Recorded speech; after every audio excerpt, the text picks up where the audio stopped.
चुंबक केवल गोटे दुईटी पॉइंट कहबार अच्छी शेष ए सबू जना पड़ुची जहाँ माननीय सांसद श्री निरंजन विशी महोदय कहते सबू जना पड़ुची जे श्री मोहन माझी सरकार आदिवासी विरोधी एवं कौन ना कौन जगार इच्छा शक्ति नहीं ए भारतीय जनता पार्टी सरकार ये आदिवासी भाई भौणी मानक किसी भल करतु 18% जीएसटी छाड़ पाई आम दलर सभापति पूर्वतन माननीय मुख्यमंत्री श्री नवीन पट्टनायक महोदय बारंबार केन्द्र को चिठी लिखिंट निरंजन बाबू निजे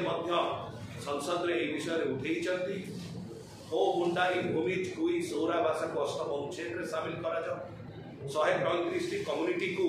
एसटी लिस्ट सामिल करा जाओ ए प्रकार अनेक गुरुत्वपूर्ण प्रसंग रही जो भारतीय जनता पार्टी सरकार संपूर्ण भाव में 100 दिन विफल होती जो डबल इंजिन सरकार डिंडिम पिटुले ए डबल इंजिन नुह ये डबल डबा सरकार फंपा डबा सरकार बड़ कथा कहूवा किंतु निजर कार्यबल कौन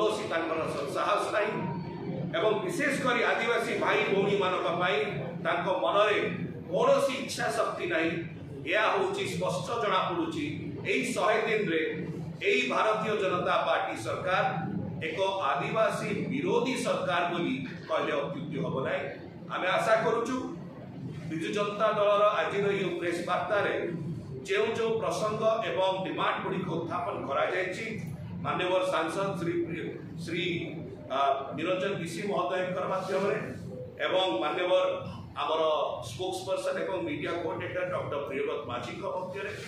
आम आशा करुचु भारतीय जनता पार्टी सरकार श्री मोहन माझी सरकार विशेषकर जो सी निजे जड़े आदिवासी सी एक प्रकार मनोभाव पोषण करंतु जे ओडिशार 1 कोटी आदिवासी भाई भौणी मान कल्याण काम करंतु केवल क्षमता नुह